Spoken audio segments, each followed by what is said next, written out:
Hey, Mike here with Canadian musician. I'm from Montreal, the hometown of this fella next to me, Alex Calder, who will be playing later tonight. And, Alex, you have your LP coming out in January on Captured Tracks. But as far as more immediate news, I literally saw almost just before coming here on Facebook, you dropped 6 more tracks today under the your other moniker, Mold Boy. But first of all, just thanks for joining me, and kind of want to talk about both these releases. Yeah, for sure. To start off with the more immediate stuff before getting into the upcoming LP, which is called Strange Dreams. But as far as these 6 tracks you dropped under Mold Boy today, essentially, what's the background on those? Had they been in the works for a while, or is it stuff you just literally just recorded and put out? Those ones I made probably in this early summer sometime. Usually I kind of put up songs on the Mold Boy thing when I don't really know if they kind of have a place in the Alex Calder realm, but yeah, I don't know. It's I originally made Mold Boy as a secret project thing that. I didn't want anyone. I wanted to try a new music project and try new things, but it's just kind of I got really lazy really fast and just just started associating my name with it, and so now it's just essentially it's all the same music stuff. Yeah, Mold Boy and Alex Calder stuff's all the same. Well, that's kind of what I wanted to ask as far as the stuff that you do put out under your own name and the stuff you put out under the Mold Boy moniker. Stylistically, is there a difference between the two, or how do you decide? You mentioned it a little bit there, but how do you decide which will be which? Yeah, that's the thing. I don't know. I really wanted to try I can put more instrumental songs up, and more experimental in the Mold Boy stuff. But now I'm just finding I'm just completely blending the two now, and it's they just coexist. I don't know why I have 2 different things under my name for some reason. Yeah. And I believe Strange Dreams, which again is the LP that'll be coming out in January. First of all, you'd originally released, I think it was an unmastered version of the album on your Bandcamp page a while back. I think it was back in May or so. Mm-hmm. It was then taken down, and then a little while later it was announced that it would be an official release under Captured Tracks, the record label. When did the album actually finish? Is the fact that it came out in May, was that when you initially finished it? What's the background as far as timeline? No, that one I finished pretty shortly after that time EP I made. And I made it a pretty rough version of it. And then there was the label was there's huge scheduling problems. LP's not going to come out for a few way longer than you think. And then there's a bunch of difficulty with label stuff for a bit. And now everything's fine now, but so I decided to just kind of self-release it because there's really old songs to me, and I just wanted to put them up. But now I kind of the album is kind of evolved a bit. I've made more songs to add to it and or redone some of them. So yeah. Well, on that note, how different the album that is coming out in January? How different is it from that version that initially went online? It's not too different. There's a few songs that were on maybe some other EPs that I had put out, and then I think there's only a couple songs redone, and then I think that's it. But other than that, it's the same album.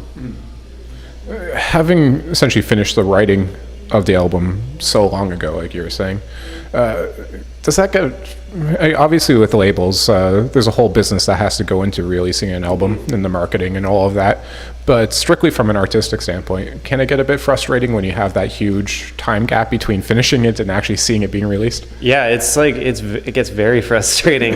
It's something I'm totally not used to at all either. I'm so used to just make songs that night I'm gonna put them all up on Bandcamp, and then maybe someone will like it, and then I just get that instant gratitude. But with this you gotta wait. There's so much stuff that you have to wait in advance. If it's gonna be on vinyl, you have to have it in 4 months before they're even gonna send it off to vinyl. And, all this stuff. So it's really hard to get used to. Yeah, but I mean, I think I'm getting better at it. Maybe not though. I'm still doing the same thing. But it's good though. It's good being on the label. Knowing that it would be, maybe I guess you probably didn't know it would be released on a label when you were doing the initial writing of it, or did you? You weren't on Captured Tracks at the time you were writing it, were you? I was technically, but it was it was like a weird like roster lineup. Like I think everyone was like really unsure about what was happening on the label for a while, and then so it was really confusing for a bit.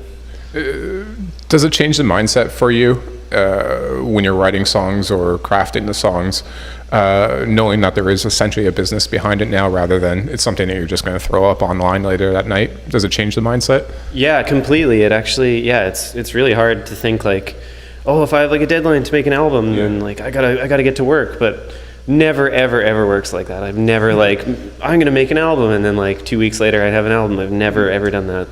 So it's really tricky to think like that. So I kind of just just try and just like, if I make a song I like it, okay, hold on to that one, and then make a new one, like take my time, and then kind of compile them all into an album eventually. I think that's what I do with all the Bandcamp stuff, so it's can kind of mix it in there. At various times in your still young career, but you've been very prolific as far as putting new music out there. Are you someone that's essentially forces yourself to write every day or almost every day, or do you essentially wait for inspiration and it comes in waves? What is that like for you? Yeah, I think that kind of ties into the last thing. Like if I'm like, okay, I gotta focus on music, then I'm not gonna make any music. I'm just gonna like go on like Reddit for like 6 hours instead. So it's like, it definitely has to like come completely naturally, and it always happens. Like I'll always just make a song at like 4 a.m, like on like a weeknight, and that's like, it sucks. And then like my girlfriend gets really mad and the neighbors complain, but it's just like, that's like how you have to do it, just like when it like hits, for sure. I don't think I've ever made a song when I'm like, I'm gonna make a song. I wish I could. That'd be really sweet. How does a song usually start for you? Are you usually starting with a guitar riff or a lyric or a melody? Essentially, is there a way in which it usually takes shape? Yeah, it's like, I always usually start with guitar. But it gets kind of, it gets pretty repetitive. It's like, okay, start on guitar, then like, okay, do drums, and then bass, and then final thing, sing. I don't know, I've been trying to do other things like, I don't know, like sample more and like learn how to play keyboards better, but it's not going so good. The guys that'll be playing with you later tonight, are they on the record, or is the record totally do-it-yourself? It was on, they're just hired guns. No, they just play with me live. I mean, one day I think we'll probably all get in a studio together. It'd be really nice. But as for now, no, just record at home. Yeah. So Strange Dreams was still a pretty DIY affair as far as even the recording of it. You're doing it at home. It wasn't, I guess, a more polished album in comparison to your previous work. Yeah, I did. Yeah, it's all done at home. Yeah, just pretty. Do it yourself. Is that a lot of people do it's the DIY things strictly because of the economics of it, but once you have a label behind you and there's some more financial support there to do the recording, is that something you want to do and just haven't done, or do you want to keep it a pretty lo-fi affair? That's a tricky thing, because I've been trying to record at my friend. He has like a full like studio in his basement. And I've tried doing stuff there, and it's just, it's like, it's kind of like when the creativity hits thing again. It's like, I can't be at his house at 4 a.m. recording. Yeah, so I don't know. I'd really like to branch out and do it in like a real environment with like a band and everything, but I don't know. We'll see. I don't know. On that, kind of on the business side, like you strike me as, maybe it's just your kind of fun-loving public persona and the way you carry yourself on social media and that, but you strike me as a guy that's not overly concerned with the commercial success or the business side of the music business. But am I wrong in that? Do you take an active interest in that side of your career? Not really. I don't know. I mean, it'd be really nice to make like a bunch of money off music and like sell out and have like a song in like a crazy commercial. I'd definitely do that. But as for like all the business aspects in music, I don't really know anything about it or kind of care. I just, if I could like support myself enough to like just have a part-time job, that'd be really nice. Yeah, that's about it. Well, and I don't want to hark on this because I know it's really been done to death. For those who don't know, your, I guess, association with Mac DeMarco, who's a guy that I had the pleasure of interviewing not too long ago. Fantastic guy, love his albums and that. But, well, in a way, is that, I know you guys are friends. You were formerly working with him in Make-Out Videotape. But do you think that association's overblown or just tiresome and that there's, I guess, not as much to it as people want to make? I don't know. It's like, it gets tiresome, but it's totally, like, understandable. Yeah. Like, I definitely, like, I can totally see, like, the association with, like, me being associated with Mac and, like, my friends making music that's similar to Mac's and stuff, because, yeah, he's a great songwriter, like, writes awesome songs. And so, yeah, it's, I don't know. It's fine. Like, I don't I don't have a problem with it. It's sweet. Fair enough. Yeah. Can't hurt, really. No. And, well, you, like I kind of alluded to, you're incredibly active on social media. Making the face with it. And, well, you post everything from, like, sweet potato fries, recipes, and, like, tips on how to remove stains from your shirt with toothpaste. Just, like, it seems like whatever comes across your mind, you record and throw up on YouTube or whatever. Yeah. But is there more premeditation to that than you let on, or is it really just all about having fun in the moment?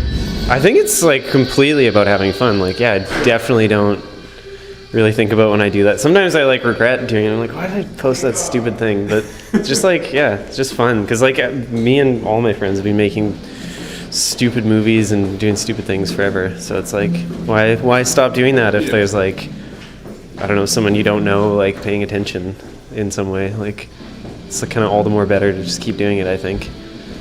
I hope you keep doing it. It is pretty hilarious.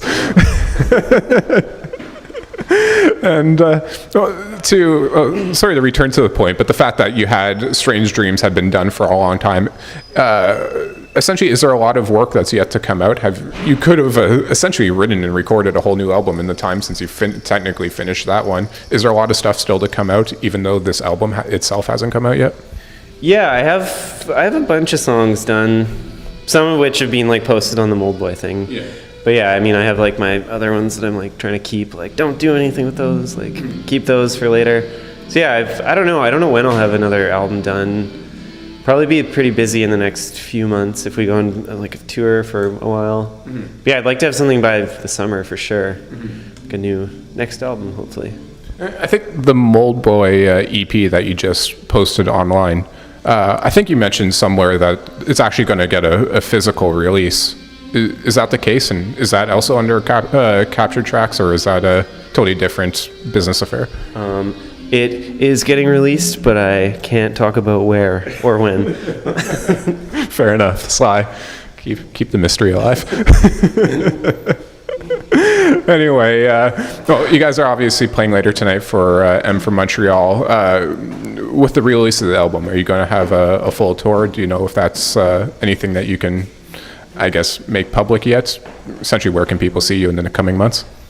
We're working on a tour right now that it probably won't be right when the album comes out. It'll probably be more towards, like, March or mid-February. Yeah. But I think we have an album release show coming up in New York on January 9th. I don't know who with, but yeah, it's still being set up. But yeah, I think, yeah, we have that show in New York, and then a show at the Rough Trade Williamsburg. Okay. Yeah, we're playing that. That's about it, though. Cool. Yeah. I'm sure when there's more shows, it'll make itself online like everything else.